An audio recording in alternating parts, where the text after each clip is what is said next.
The auctioneer moved through Lot 14 in under 4 minutes. A 3-story Victorian estate, 4 acres, vacant 40 years. Opening bid $47,000. Not one other hand went up. Eileen Harwood lowered her paddle and wrote the check. 72 years old, retired structural engineer, 38 years reading buildings the way a doctor reads a patient. Not the surface, not the cosmetic damage, but the bones underneath. She had walked this property before the auction. She knew what the others had missed. The foundation was sound. The primary walls were 18-inch brick. The structure was intact beneath 40 years of ivy and silence. She bought the building because she could read it. What she could not read not yet was the south wall of the basement. On the first morning of the structural assessment, her contractor, Marcus Webb, ran his hand along the brick and stopped. He knocked with his knuckles. The sound came back wrong. He turned to her and said 4 words. "The mortar is not original." Eileen raised her flashlight. Different color, different texture, different era. Someone had built this wall after the house was finished, after the foundation was poured, after the building was occupied and lived in and eventually abandoned. Someone had sealed something inside this estate. And in 38 years of reading structures, Eileen Harwood had never once walked away from a wall that did not add up. The sealed room at Halstead. Walter Finch arrived at 9 in the morning with a folder thick enough to suggest 40 years of administrative patience. He was 75 years old and had been the executor of the Halstead estate since 1984, when the last occupant died without heirs, and the county had taken possession and handed the matter to the nearest available person with legal standing. That person had been Walter, who had been working at the county trust office at the time, and had accepted the assignment with the understanding that it would be resolved quickly. 40 years later, he was handing the keys to a retired structural engineer from Columbus who had been the only bidder at the auction. He gave Eileen 2 keys on a ring and the folder and a brief history of the property's legal status since 1984, which amounted to nothing had changed. No one had been interested, the taxes had been paid from a small perpetual maintenance fund established in the original estate documents, and the building had sat. 40 years nobody bought it, he said. He looked at the facade, the ivy, the boarded windows, the cast iron fence along the road frontage still standing straight despite everything. Maybe it was waiting for you. Eileen thanked him and he drove away, and she stood in the drive with Marcus Webb and looked at Halstead Estate in the October morning light. Marcus was 58 years old and had been assessing and demolishing structures in central Ohio for 35 years. He was not a man who said more than the situation required.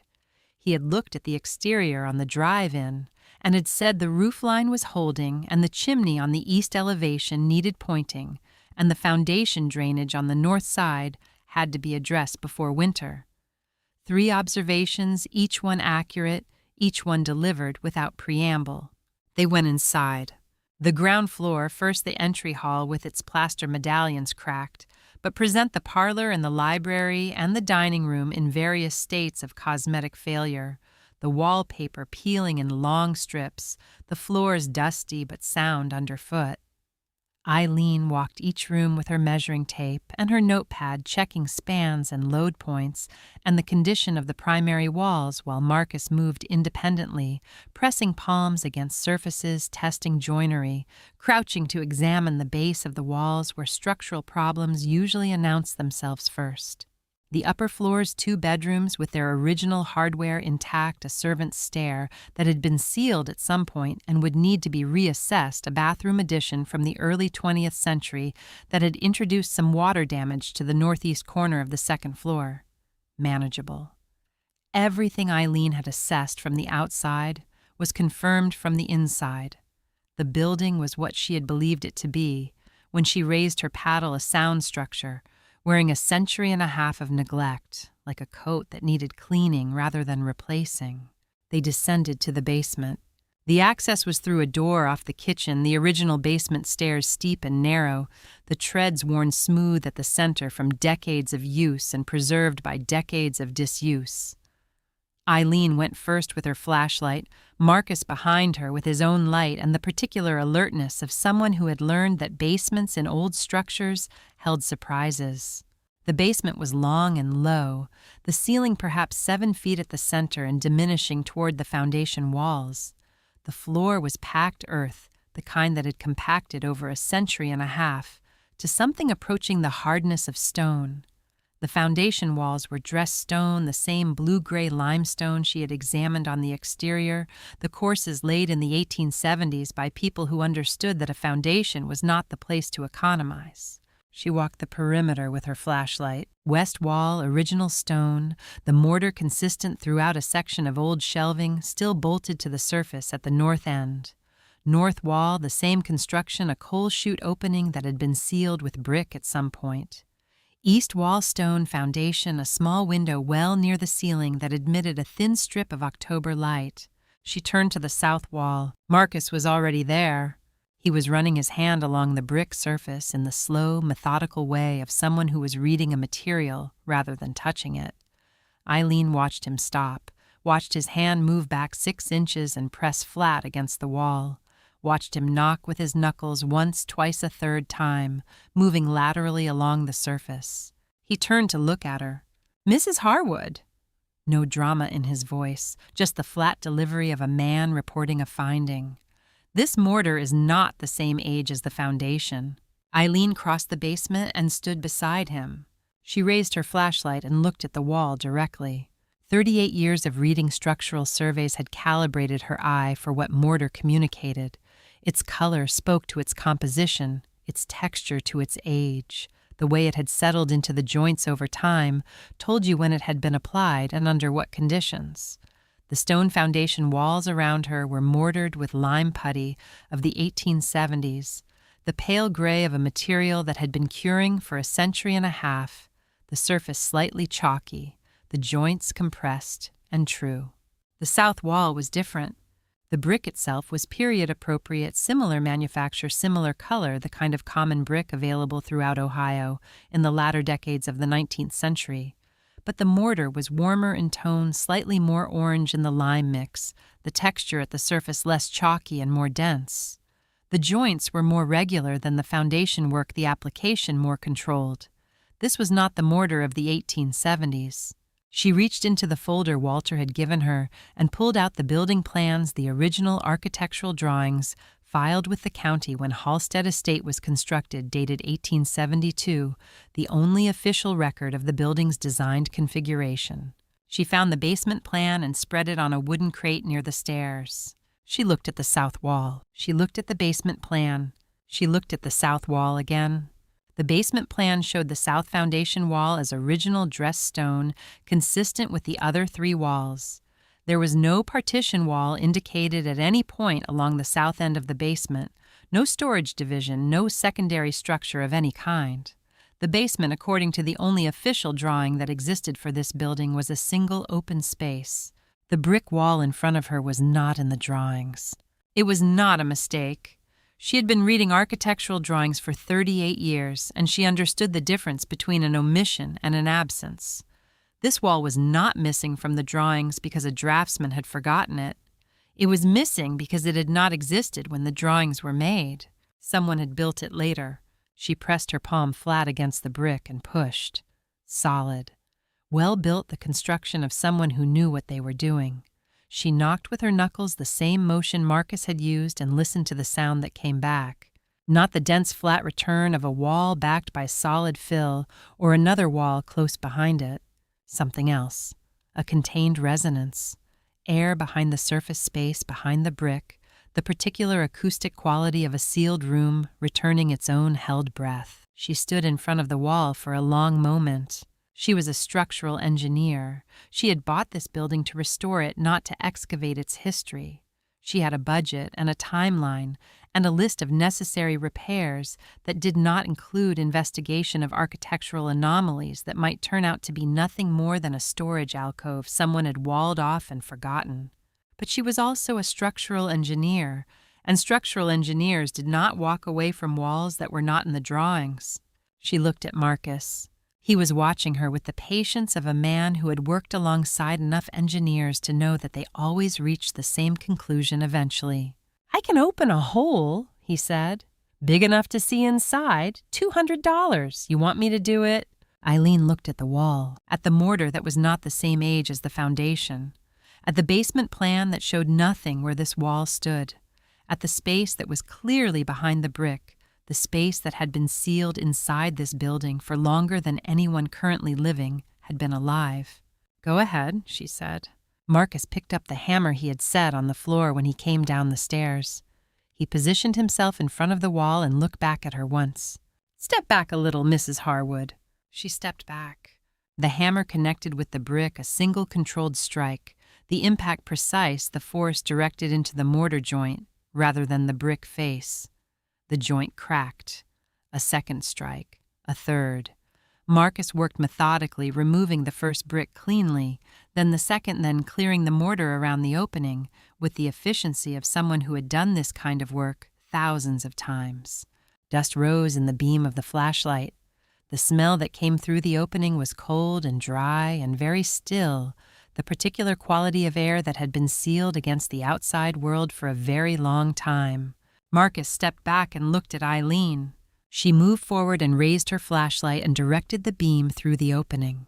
Her first impression was darkness, the darkness of a space that had received no light since the last brick was mortared into place.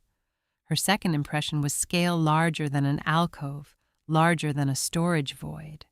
A room. The beam moved across a floor, across walls, across a ceiling. And then the beam caught the surface of a table, a drafting table. Wood, the kind used for architectural work, the surface angled for drawing. On the table, instruments, rulers, compasses, the tools of a professional draftsman. On the wall behind the table, affixed with the particular care of someone who had placed them, deliberately rolled sheets of paper opened and displayed. Eileen raised the flashlight and steadied her hand and directed the beam at the nearest sheet, an architectural drawing. Ink on drafting paper, the precision of professional work, the kind of drawing she had spent 38 years reading. She could see the floor plan, the elevations, the structural notations in a careful technical hand. And in the lower right corner of the sheet where the title block appeared, on every architectural drawing she had ever examined 2 lines of text in that same precise hand. She narrowed the beam to read them. E. Vance, Architect, 1887. She stood at the opening in the brick wall with the flashlight in her hand and did not move for a long moment. Harlan Vance had died in 1901. The official record of Halstead Estate showed it designed by Harlan Vance in 1872. E. Vance, 1887. "Marcus," she said. Her voice was very quiet. "There is a room in here." If you believe that the right person always finds what has been waiting to be found, subscribe. There is more on the other side of this wall. The opening was wide enough to pass through after 30 minutes of careful work. Marcus had removed the bricks in sections, working from the first hole outward, the demolition controlled and systematic, not destruction, but surgery. Each brick extracted cleanly, the mortar joints chipped without damage to the surrounding courses. He stacked the removed bricks against the basement wall in the order they came out of habit Eileen had noticed on previous jobs, and had come to appreciate as evidence of a man who understood that how you took something apart told you how it had been put together. When the opening reached approximately 3 feet wide and 5 feet tall, he stepped back and looked at Eileen. She went in first. She had to duck slightly at the top of the opening, her flashlight held out in front of her, her other hand braced against the brick frame. She straightened on the other side and stood still, and let the beam move slowly around the room. 10 feet by 12, she estimated. The ceiling was low, perhaps 6.5 feet at the center, the underside of the basement floor joists visible overhead. No windows. In the far corner of the north wall near the ceiling line, a small opening 3 inches by 6, a ventilation passage cut through the foundation stone to the exterior. The air in the room was cold and dry, with the particular dryness of a sealed space that had maintained its own climate in complete isolation from the building above it and the seasons outside. The walls were plastered. Not rough foundation stone like the rest of the basement, finished plaster, the kind applied to interior living spaces, the surface painted in a pale cream that had held its color in the darkness for 135 years. Someone had finished this room with the same care they would have given a room meant to be inhabited. She moved the beam to the walls. 14 drawings, she counted, mounted on the plaster with small brass tacks, the corners secured against the possibility of rolling. Each one a full architectural drawing, the scale and format of professional work ink on drafting paper, the lines of a practiced and confident hand. She moved closer to the nearest drawing and held the flashlight steady. A floor plan. Halstead Estate. She could see the outline immediately, the distinctive footprint of the building above her, the room proportions she had walked that morning. The plan was more detailed than the 1872 survey drawings Walter had given her, more detailed and more technically specific, the structural notations present in a way they were not in the official county filing. This was not a presentation drawing. This was a working drawing, the kind made by an architect who was designing rather than displaying. She moved the beam to the lower right corner. E. Vance Architect, 1887. She moved along the wall, each drawing the same signature, the same year. Elevation sections, details of the molding profiles and the stair construction and the fireplace surrounds. The complete documentation of a building, not the simplified record submitted to a county office for permit approval, but the full technical record of a design worked out by someone who understood every element of what they were making. She turned to the center of the room. The drafting table was walnut. She could see the grain beneath the dust, the quality of the wood that told you it had been chosen rather than simply used. The surface was angled for drawing, the angle adjusted by a mechanism at the base that had held its position for 135 years. On the table surface, a set of rulers, their brass edges dark with tarnish, but the calibrations still precise. A compass, the points sharp, the adjustment wheel intact. A pen holder with 3 nibs, the metal oxidized. An inkwell, the glass clouded, the ink inside, dried to a dark residue at the bottom. And a journal. Brown leather, the cover worn at the corners in the way of a book that had been handled regularly before it was set down for the last time. A brass clasp, not locked. She reached out and opened the clasp and lifted the cover. The handwriting on the first page was ink the script of the late 19th century, the letters formed with the particular deliberateness of someone who had been taught to write with attention to legibility. Small, precise, slightly forward-leaning, the hand of a person accustomed to detailed work. Eleanor Vance, Private Journal, 1885. She read the first entry. Father says I have talent. Father says I draw better than any student he has trained. Father says the world will never allow a woman to sign her name to a building. Eileen stood in the sealed room with the flashlight and the open journal and read those 3 sentences. She was 72 years old. She had been one of 4 women in her graduating class of structural engineers in 1975. She had spent her first decade of professional life being handed coffee at meetings she had been hired to lead, being asked to explain her credentials to contractors half her age, being told in various forms that the industry would come around eventually. She had come around eventually. She looked at the drafting table and the 14 drawings on the walls and the journal in her hands and understood what she was standing inside. Not a storage room, not a hidden chamber, a studio, a workspace that Eleanor Vance had created, had commissioned, had designed, had built in secret beneath the house she was designing in secret, in order to do work that the world had told her she was not permitted to do under her own name. She sat down on the step at the opening of the room, the flashlight balanced on her knee, the journal open in her hands, and read. The entries from 1885 and 1886 documented the early stages of a design commission the Halstead family had approached Harlan Vance's firm in the spring of 1885, and Eleanor had begun preliminary sketches while her father handled the client meetings. She wrote about the site, about the light at different hours, about the way the approach from the county road should meet the front elevation.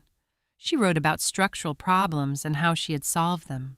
She wrote with the focus of a person who was entirely engaged with the work, not the struggle of it, not the injustice of it, but the work itself. Marcus appeared in the opening. "Everything all right in there?" Eileen looked up. She had not been aware of the time passing.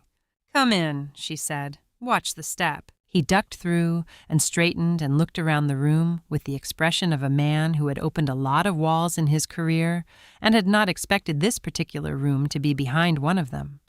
He looked at the drawings. He looked at the drafting table. He looked at Eileen sitting on the step with the journal. He said nothing. She turned to the page she had found marked with a folded slip of paper, a placeholder she understood placed by Eleanor at some point when she expected to return to this entry, and had not. October 1887. Today, Father submitted the Halstead estate design to the County Building Committee, under his name. I stood in the parlor when he rolled my drawings and said, "Thank you for your help with this, Eleanor. But this is men's work." I did not cry. I went down to the basement and I drew. I do not know why I keep drawing. Perhaps because I do not know what else to do. Eileen sat on the step at the entrance to Eleanor Vance's studio and held the journal and looked at the 14 drawings on the walls, the 14 drawings that documented a building that had been standing for 135 years above the room where they had been made. She did not say anything for a long time. Marcus stood in the room and waited, and did not say anything either. Some things did not need commentary. Some rooms said everything that needed to be said simply by existing. If what you just heard stopped you for a moment, that is the room working the way Eleanor intended. Subscribe so you are here for what comes next. Eileen called Walter Finch at 10:30 that morning. She had come back up from the basement and walked through the ground floor of Halstead Estate, while Marcus continued the careful work of widening the opening, and she had stood in the parlor and looked up at the ceiling and then at the staircase and then at the entry hall, and she had called Walter and asked him to bring everything. He arrived at noon with a steel document box that he carried with both hands and set on the parlor floor with the careful deliberateness of a man who had been responsible for its contents for 4 decades. He had the slightly unsettled quality of someone who had received a phone call whose implications he had not yet fully resolved. He opened the box. The 1872 drawings were on top, 4 sheets, the official filing documents submitted to the Licking County Building Committee when Halstead Estate was permitted for construction. Eileen had seen copies of these in the county archive before the auction, but had not examined them closely because her interest at that stage had been structural condition rather than architectural history. She took the 1872 drawings and carried them to the center of the parlor and knelt down and spread them on the floor. Then she went back to the basement and brought up 3 of Eleanor's drawings from the studio, the floor plan, the front elevation, and the parlor section with the ceiling detail, and carried them upstairs and spread them on the floor beside the 1872 sheets. She straightened up and looked at the 2 sets of drawings side by side. Walter stood at the edge of the room. Marcus stood in the doorway from the entry hall. Neither of them spoke. Eileen looked at the drawings for a long moment, the way she looked at everything that required her full attention completely without rushing, letting the information accumulate before she began to speak. Then she crouched down and pointed. The first thing she showed them was the parlor ceiling. In the 1872 drawing signed by Harlan Vance, the parlor ceiling was a simple vaulted structure timber, framing the standard construction of the period adequate for the span and unremarkable in its execution, the kind of ceiling that Harlan Vance had designed in a dozen buildings across central Ohio in the 1870s, competent and conventional. In Eleanor's 1887 drawing, the same parlor ceiling was something entirely different. A steel-framed vault, the ribs radiating from a central point in a fan configuration, 12 load points distributed around the perimeter of the room, the structural logic of a 19th century engineer who had understood that steel allowed geometries that timber could not achieve. It was not a conventional ceiling for 1887. It was an advanced piece of structural thinking for any decade of the 19th century. Eileen stood up and looked at the ceiling above her. 12 steel ribs radiating from a central boss, the fan configuration identical to Eleanor's drawing. The plaster that finished the ceiling had been applied over the steel framework following the geometry of the ribs, the surface following the curves that Eleanor had specified in her section drawing with precise technical notations in her small, careful hand. She walked to the ribs and reached up and pressed her palm against the plaster between 2 of the steel members. Solid. The plaster had cracked in several places across a century and a half of seasonal movement, but the steel beneath it was as sound as the day it was installed. She came back to the drawings and crouched down again and pointed to the staircase plan. The 1872 drawing showed a straight stair, the conventional solution, the primary staircase running directly from the entry hall to the upper floor landing in a single straight flight with a half-landing turn. Harlan Vance had used this configuration in 7 of the buildings in his portfolio, the reliable choice of a designer who had found a solution that worked and applied it consistently. Eleanor's 1887 drawing showed a spiral staircase. Not a simple spiral, a compound spiral, the radius varying as it rose, the treads widening toward the outer edge and narrowing toward the center in a mathematical progression that Eileen recognized immediately as the work of someone who had calculated the geometry rather than approximated it. The landing at the second floor was positioned to receive the stair at exactly the angle that would provide maximum visibility from the upper hallway. It was an elegant piece of spatial thinking. Eileen stood up and looked at the staircase. The spiral, the varying radius, the landing positioned precisely where Eleanor's drawing specified. She walked to the entry hall without speaking and looked up.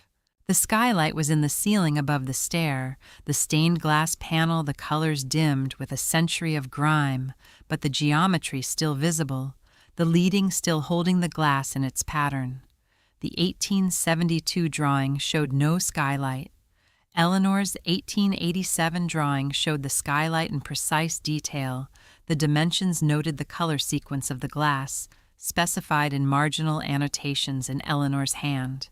Eileen stood under the skylight and looked up through the grime-darkened glass at the gray Ohio sky above it, and thought about Eleanor Vance standing in this exact position in March of 1888, looking at the ceiling she had designed, and that her father had built from her drawings and had stood in front of a newspaper photographer and called the masterwork of his life. She went back to the parlor. Walter was still standing at the edge of the room, his arms crossed, the expression of a man who was watching his understanding of a 40-year custody rearrange itself. She stood over the 2 sets of drawings and looked at Walter. Halstead Estate was not built from the 1872 drawings, she said. Her voice was steady and quiet, the voice she had used in 38 years of delivering structural findings to people who did not always want to hear them. It was built from the 1887 drawings. The ceiling, the staircase, the skylight, every distinctive feature of this building exists in Eleanor's drawings and does not exist in Harlan's. The building that was permitted and contracted under Harlan Vance's name was built from his daughter's design. Walter looked at the drawings. He looked at the staircase visible through the parlor doorway. He looked at the ceiling above him. Harlan Vance was the most respected architect in the Midwest, he said. The voice of a man not yet ready to complete the thought he was in the middle of. "I know," Eileen said. "You're saying he took his daughter's design." Eileen looked at the 2 sets of drawings on the floor.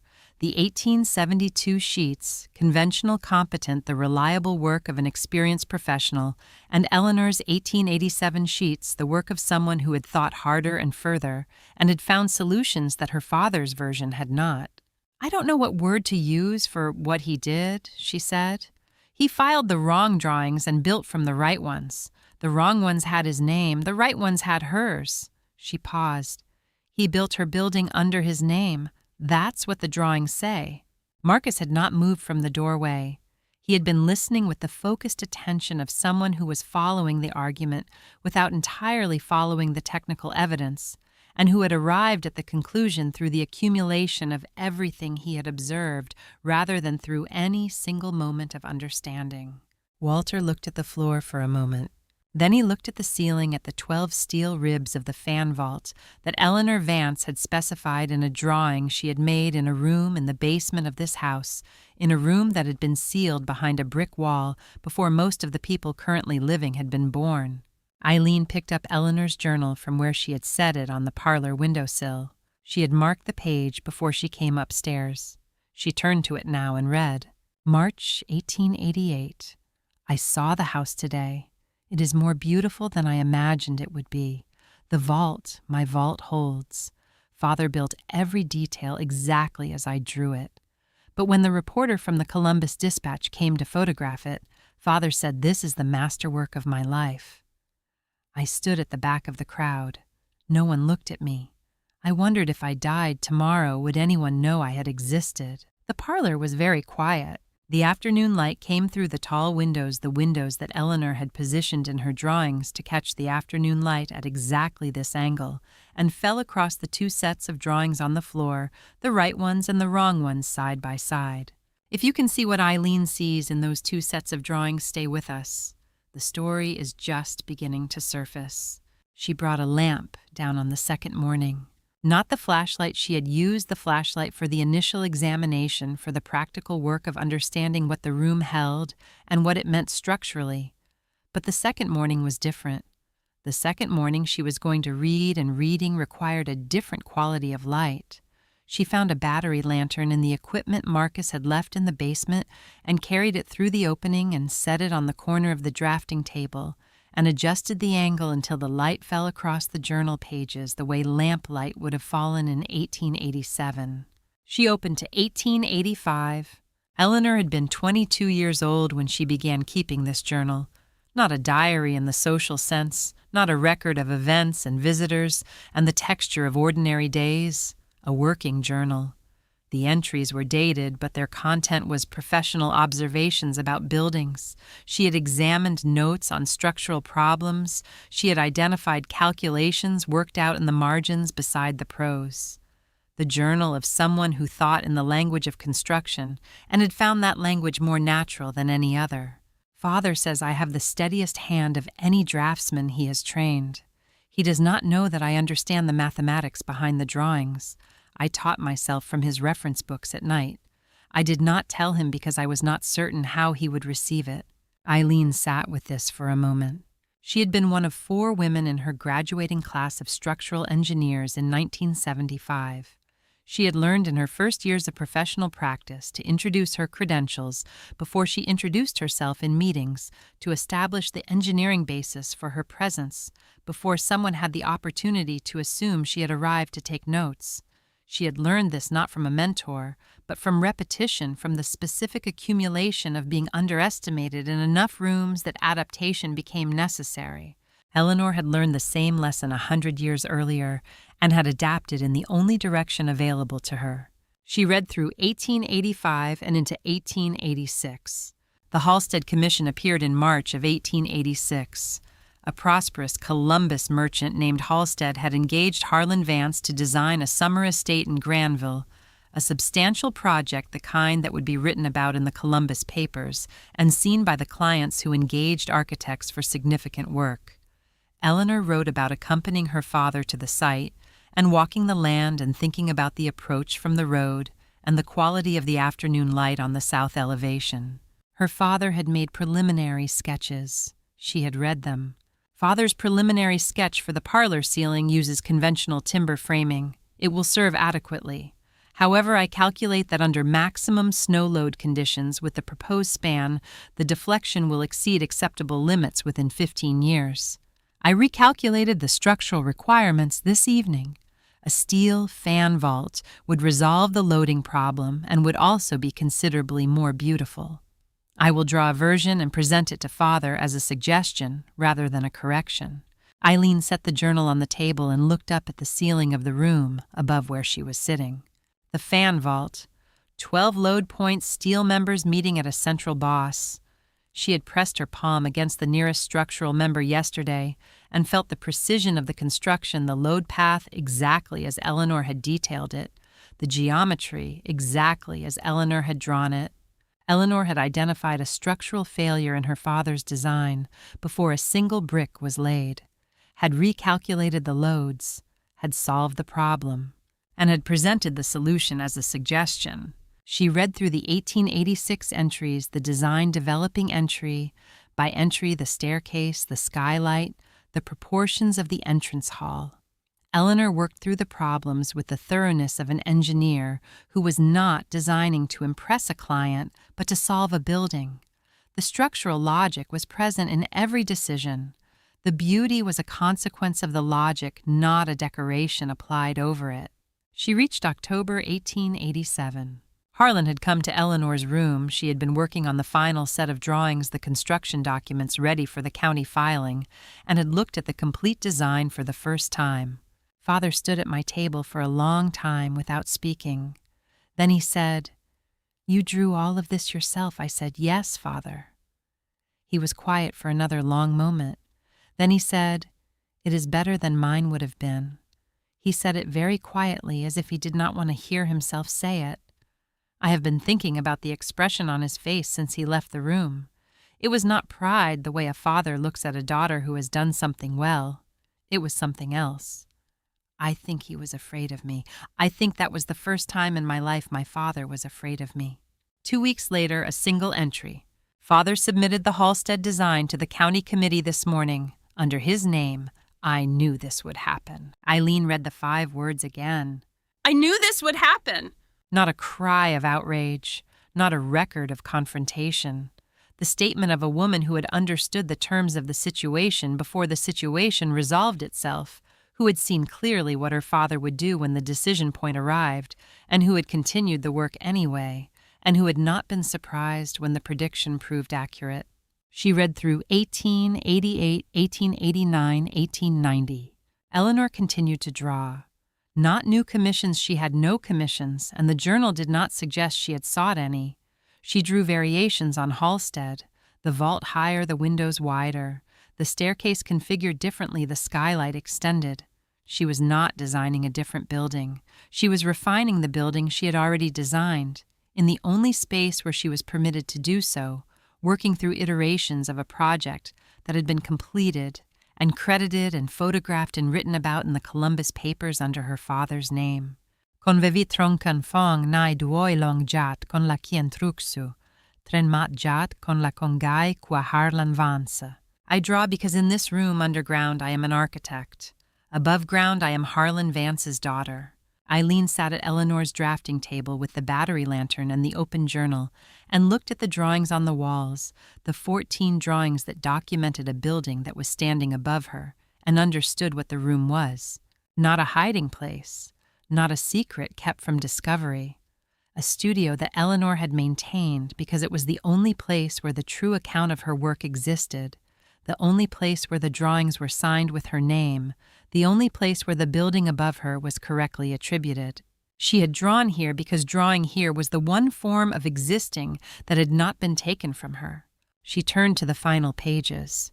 June 1891. Today I am locking this room and asking Thomas the groundskeeper to build the brick wall across the entrance. He did not ask why. I thanked him. I do not know who will open this wall. Perhaps no one. Perhaps in 100 years. If you are reading this, I am Eleanor Vance. I designed Halstead Estate in 1887 when I was 27 years old. My father signed his name to my drawings. I am not angry at him. I only want someone to know. Eileen read it twice. She looked up from the journal at the drawings on the walls. 14 drawings, the complete documentation of a building, each one signed E. Vance, Architect. 1887. Eleanor had not written the final entry in anger.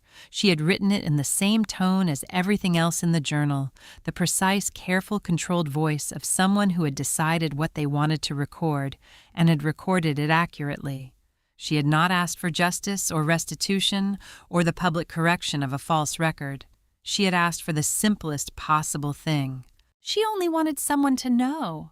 She had waited 135 years. Eileen closed the journal carefully and set it on the drafting table beside the lantern. She looked at the room around her, the plastered walls, the brass instruments on the table, the drawings above her in the warm light. The room Eleanor had built for herself, in the only space available to her, the underground studio where she had been an architect for 6 years, before she locked the door and asked a groundskeeper to seal it. She sat with the weight of it for a long moment. Then she picked up the journal and stood and walked to the opening in the brick wall. Marcus was in the basement checking the foundation drainage on the north wall. He looked up when she came through. She said, "Marcus, I need your help with one more thing." He waited. "I need to find the Vance family, if anyone is still living." Eileen voa fatien ra Eleanor Vance ja chomotram, ba moilam namje, I jo biet tenba. Niu ban muon, te han trin jua, ten Eleanor tro lailich su, subscribe ngai boikio. She spent 3 days on the genealogical search. Walter Finch was the unexpected resource. 40 years of estate administration had given him a working knowledge of county records that went well beyond the specific files he had maintained for Halstead, and he sat with Eileen at the county records office on the second morning and pulled the relevant birth, death, and marriage records with the efficient familiarity of someone who had done this kind of research professionally and had not lost the habit. Harlan Vance had died in 1901. His son George had inherited the family architectural practice and had run it until his own death in 1935. George's son Harold had not gone into architecture. The county records showed him as a hardware merchant in Columbus through the middle decades of the 20th century, and Harold's son Richard had died in 2003, the last male Vance in the direct line. No children recorded. The male line of the Vance family was exhausted. Walter pulled the marriage records for Eleanor's generation and worked outward from there. Eleanor herself had never married, the records confirmed what the journal had suggested, a woman who had lived in Columbus until her death in 1942 without any family formation of her own. But Eleanor's younger sister Margaret had married a man named Bellamy in 1893 and had had 3 children, and the family had continued through the female line. The last living descendant carrying the Vance connection was a woman named Frances Vance Bellamy, 64 years old, living in Dayton. Eileen found the telephone number through the county directory and called on a Thursday afternoon from the parlor of Halstead Estate, standing among Eleanor's drawings spread across the floor. 4 rings. A woman's voice careful in the way of someone who had learned to be cautious about unknown callers. Eileen introduced herself without preamble. She was at Halstead Estate in Granville. She had purchased the property at auction. In the process of the structural assessment, she had found materials related to Eleanor Vance that she believed Frances should know about. Silence on the other end of the line. Then Frances said, "Aunt Eleanor." The particular quality in her voice was not surprise exactly. It was the quality of a name that had been part of the background of a life heard regularly and never examined closely, suddenly becoming the subject of direct attention. "She passed in 1942, Frances said. "Before I was born, but my mother talked about her often. She was the unusual one in the family, never married, always drawing. Mother said she had real talent, but nobody knew what she had done with it." A pause. "What did you find?" Eileen said, "Do you know what Halstead Estate is?" "The abandoned mansion in Granville. I read something about it years ago. It had been sealed for decades." Another pause. "What does Aunt Eleanor have to do with it?" Eileen said she designed it. Not her father, not Harlan. Eleanor designed it in 1887 when she was 27 years old. The line was quiet. Not the brief quiet of someone collecting a thought. A longer quiet, the silence of someone receiving information that was reorganizing something. Eileen waited. Frances said, "Do you have proof of that?" Eileen looked at the drawings spread across the parlor floor.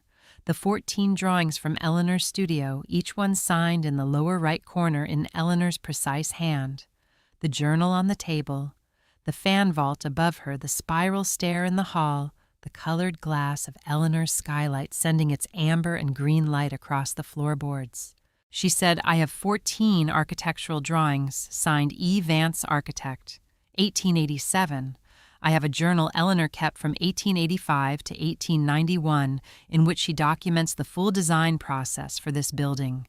And I have the building itself, the fan vault in the parlor ceiling, the spiral staircase, the skylight in the entry hall, all of which appear only in Eleanor's drawings and not in the 1872 filing your great-grandfather submitted to the county." She paused. "The building was constructed from Eleanor's drawings. I can demonstrate that, technically, from the structural details alone." Frances was quiet for a moment longer. When she spoke again, her voice had changed, still controlled, but carrying something underneath it that had not been there at the beginning of the call. She said, "I have a wooden box in my attic. My mother gave it to me 30 years ago when she moved out of the family house. She said it was letters from Aunt Eleanor to my grandmother Margaret going back to the 1880s. A pause. "I never read them all the way through. I looked at the first few when Mother gave them to me, and then I put the box back in the attic and left it there. I don't know why I never went back to it." Eileen looked at the journal on the table. "Eleanor's last entry, I only want someone to know." She said, "Those letters may tell us more than the drawings can." Frances was quiet for another moment. Then she said, "Mrs. Harwood, I have never been to Halstead Estate. I grew up hearing the Vance name as a family history, not a living thing. But if what you are telling me is true—" She stopped, started again. "I want to see Eleanor's room. I want to see the drawings. I want to understand who she actually was." She paused. "And I will bring the box." Frances arrived on a Saturday morning. She drove from Dayton alone, a 2-hour drive that Eileen had offered to shorten by meeting her somewhere closer, an offer Frances had declined. She wanted to arrive at Halstead Estate in the same way anyone who came to see a building should arrive from the road at the natural approach, seeing the facade as it presented itself. Eileen watched from the front steps as Frances's car came up the lane and stopped in the gravel drive. Frances Vance Bellamy was 64 years old and had the particular quality of someone who had been thinking carefully during a long drive and had arrived at a considered state. She got out of the car and stood in the drive and looked at the building the way Eileen had looked at it on her first morning. Not the quick assessment of someone checking off details, but the sustained attention of someone trying to receive the full impression before they moved closer. She was carrying a wooden box under her arm. Cherry wood, small, perhaps 14 inches by 10, the brass hardware darkened with age, the surface of the wood worn smooth in the way of an object that had been handled across many years and then set aside and handled occasionally thereafter, the wear of intermittent contact rather than daily use. She walked to the front steps and looked at Eileen. "The fan vault," she said. "You can see it through the parlor window from here." "Yes." Frances looked at the window for a moment. Then she looked at Eileen. "Show me her room first." They went through the house and down to the basement and through the opening Marcus had cut in the brick wall. Eileen had kept the battery lantern in Eleanor's studio since the second morning had charged it each evening and brought it back down each morning, a routine that had become natural without her deciding to make it one. Frances stepped through the opening and stood in the center of the room.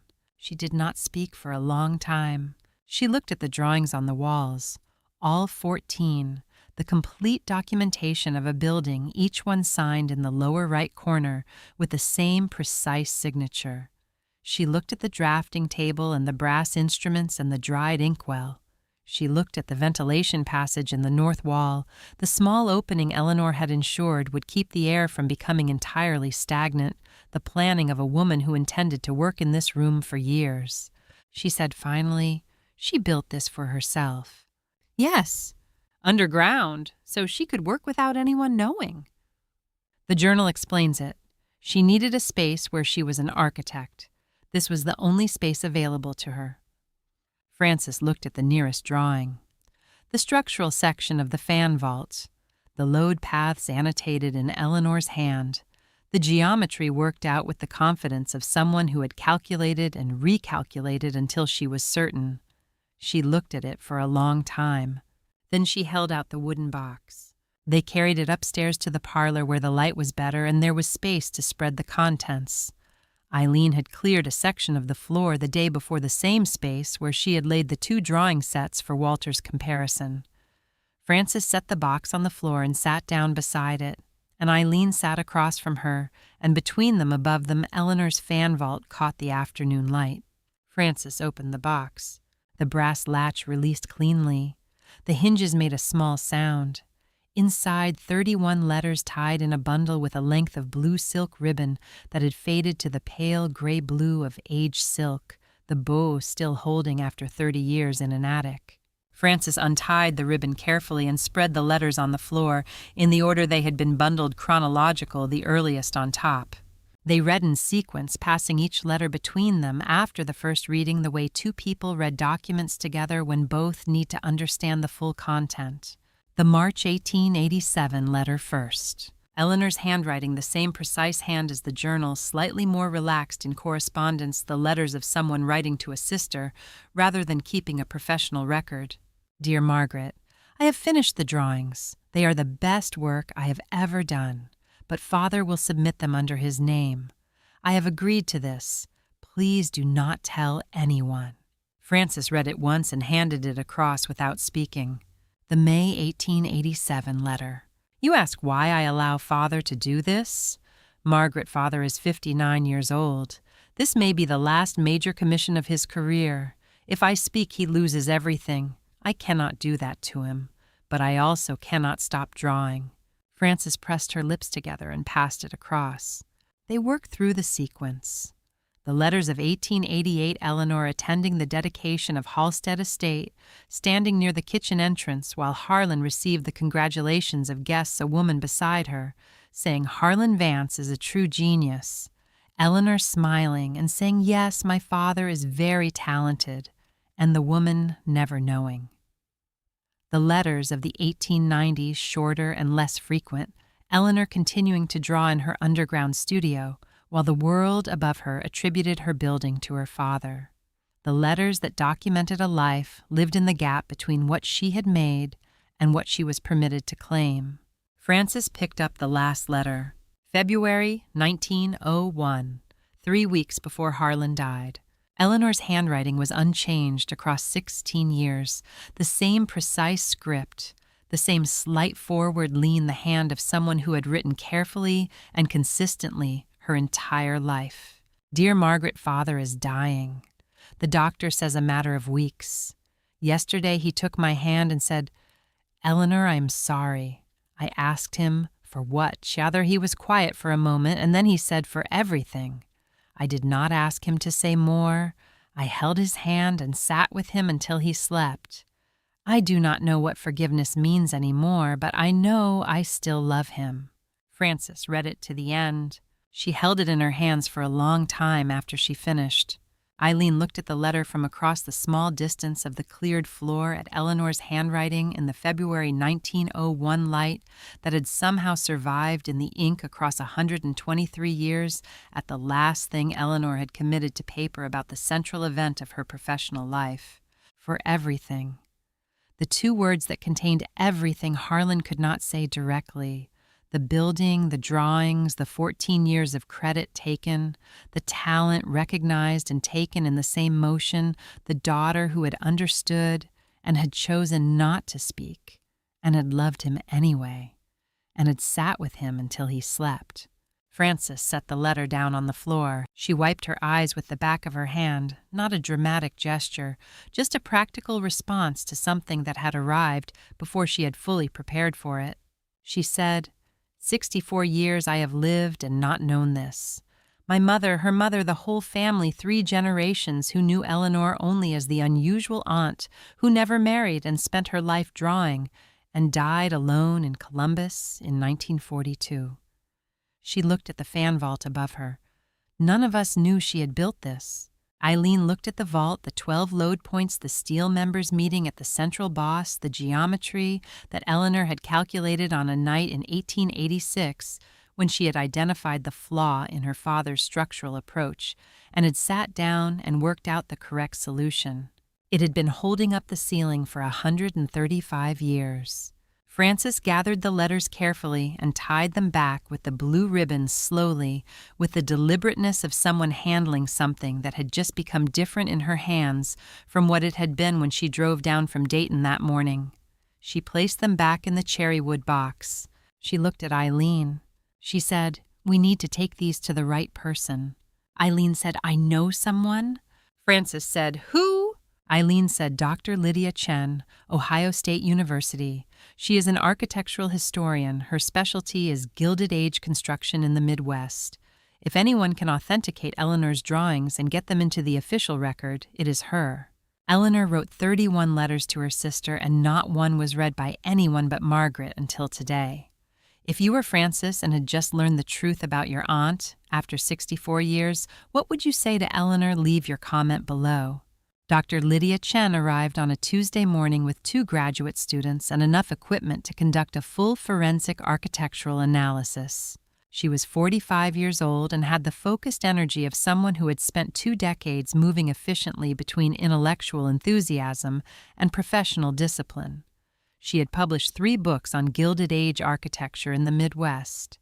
She had examined hundreds of 19th century architectural drawings in archives and attics and county records offices across 5 states.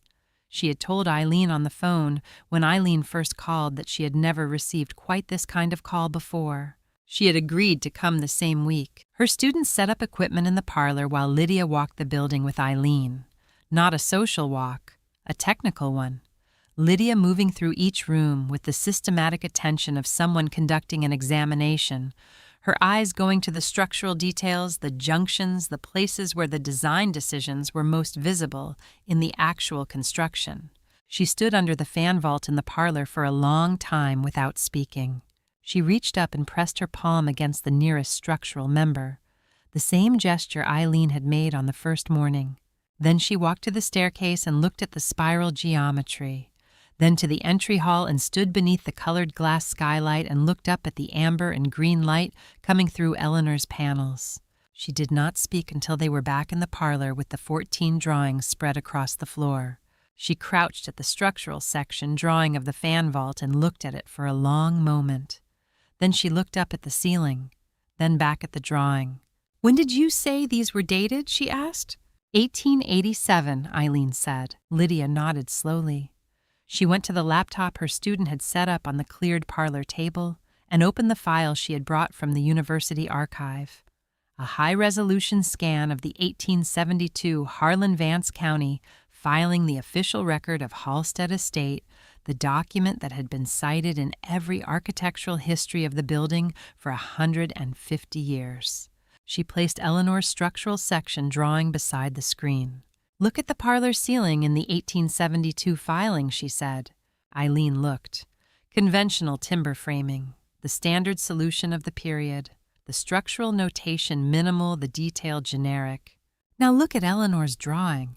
The fan vault, steel radial geometry, 12 load, points the mathematics of the structure annotated in Eleanor's precise technical hand." The 1872 drawing is a preliminary scheme, Lydia said. It is the kind of drawing you produce when you are establishing the general character of a project proportions, massing basic spatial organization. It is not a construction document. It does not contain the structural information needed to actually build anything. She looked at Eleanor's drawing. This is a construction document. This contains everything a contractor would need to fabricate and install the vault you are standing under. She moved through the comparisons methodically, the staircase, the skylight. Each time the pattern held the 1872 filing showed the simplest possible resolution of the design problem, the drawing of someone working quickly to produce a buildable scheme for a county permit. Eleanor's 1887 drawings showed fully developed solutions, the structural logic worked out completely, the technical information specific enough to build from. Lydia brought out the laser measurement tool. She spent 40 minutes in the parlor recording the precise geometry of the fan vault, the radius of each member, the angle of each junction, the position of each load point. One student entered the measurements as she called them out. When she finished, she brought the laptop to Eleanor's structural section drawing and compared the numbers. She worked through the comparison without speaking, point by point, measurement against drawing, the systematic attention of someone who was being careful because the conclusion mattered and needed to be exactly right. She straightened and looked at Eileen. The vault as built corresponds to Eleanor's drawing within the measurement tolerance of the instrument, she said, which is to say the correspondence is exact. They went to the basement. Frances and Eileen followed Lydia through the opening in the brick wall into Eleanor's studio. Lydia stood in the center of the room and turned slowly, taking in the drawings on the walls, the drafting table, the instruments on the table surface. Her students photographed and measured while she examined the detailed drawings up close, the molding profiles, the stair construction drawings, the fireplace surrounds with a magnifying glass. Her face close to the paper, looking at the line, quality, the ink consistency, the technical conventions of the notation. She sat down at Eleanor's drafting table. She picked up the compass from the table and turned it in her hands, set it back in its position.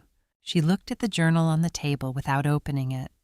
Then she sat back in the chair and removed her glasses and pressed her fingers against her eyes for a moment, the particular pause of someone who has been focusing at high intensity and needs a breath before speaking.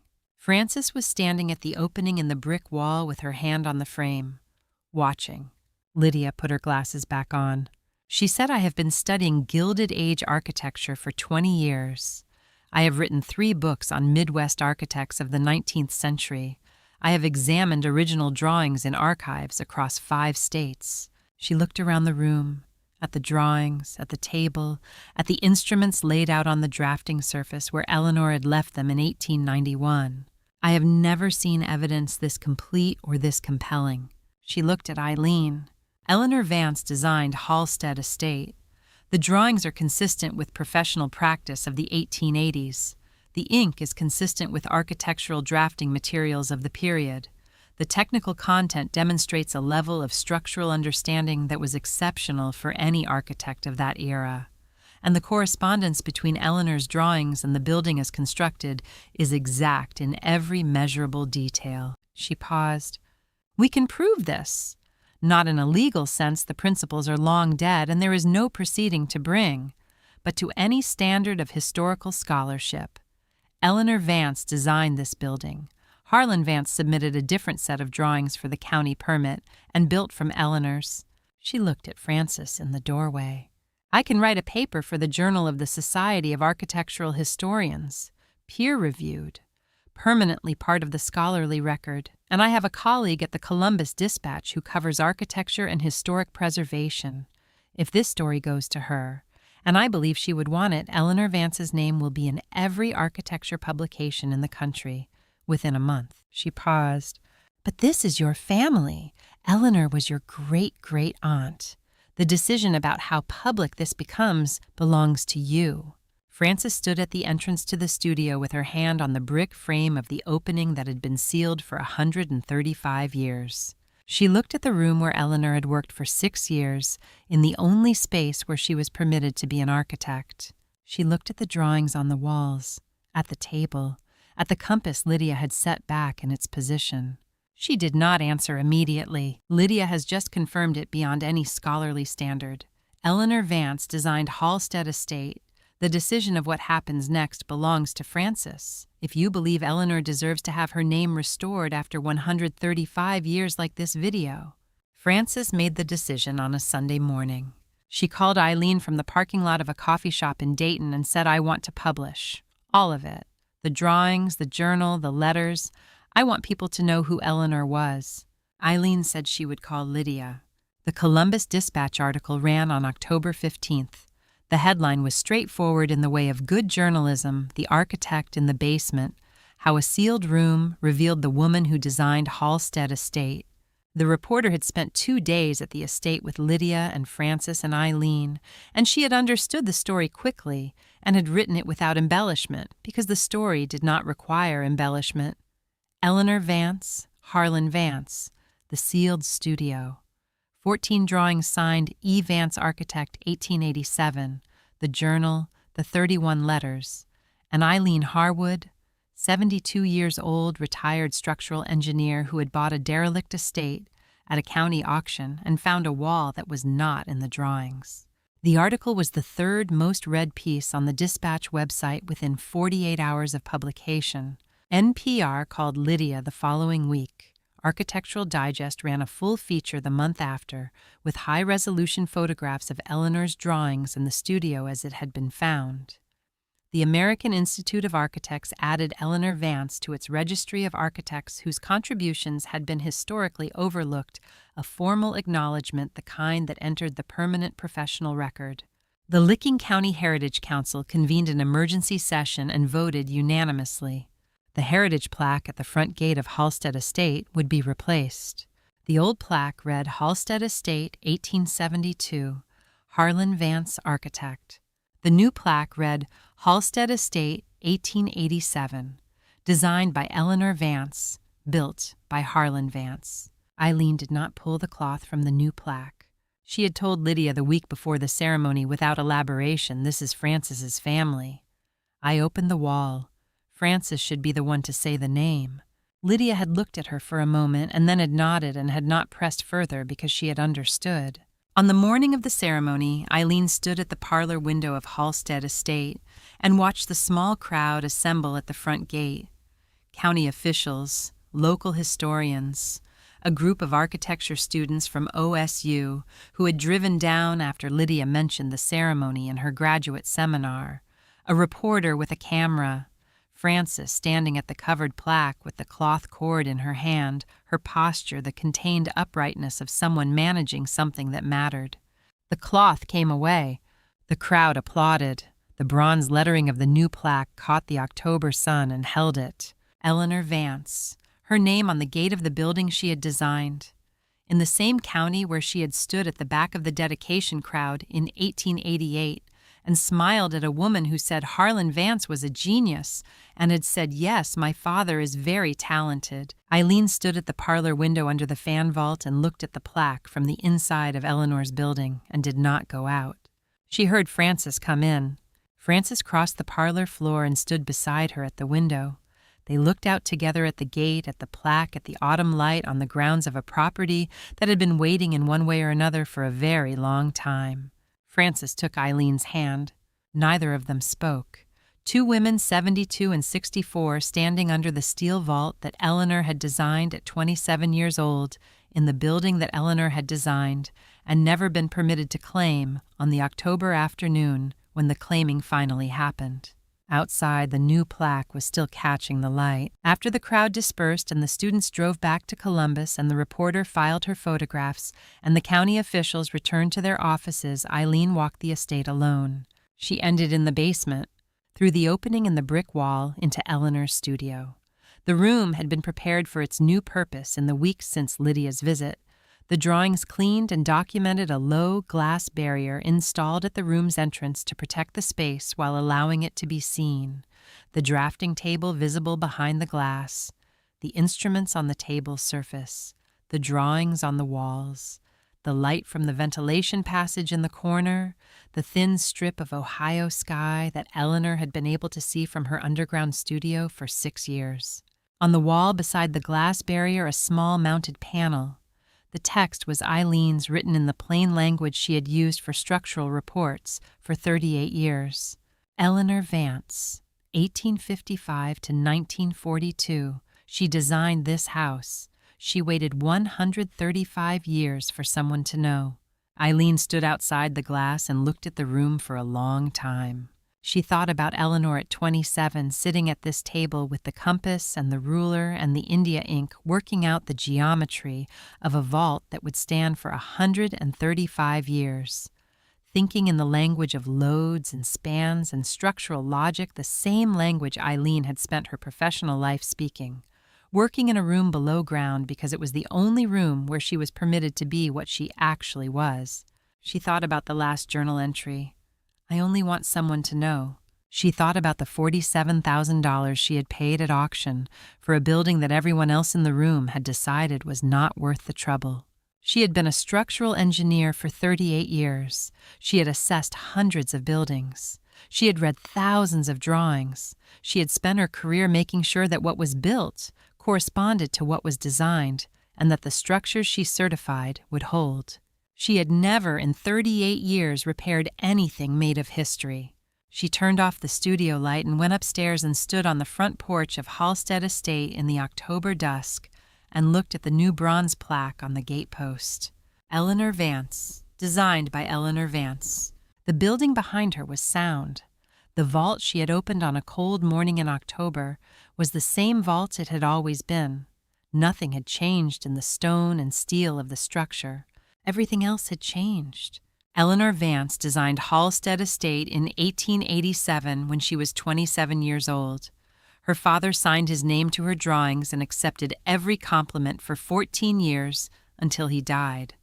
On his deathbed, he said, "I am sorry for everything." Eleanor never publicly claimed what was hers. She lived 41 more years in silence and died in 1942 at the age of 87. But before she sealed that basement room, she left 14 drawings, a journal, and one sentence, "I only want someone to know." 135 years later, a 72-year-old woman bought the estate at a county auction. She saw mortar that did not match the foundation. She opened the wall, and Eleanor Vance finally had someone who knew. Her name is on the gate now. Her studio is a museum. And the vault she designed at 27 years old is still standing 135 years later without a crack. She did not need anyone to forgive her father for her. She only needed someone to open the wall. Another estate, another sealed room, another name that waited too long to be spoken correctly. It is in the playlist right here.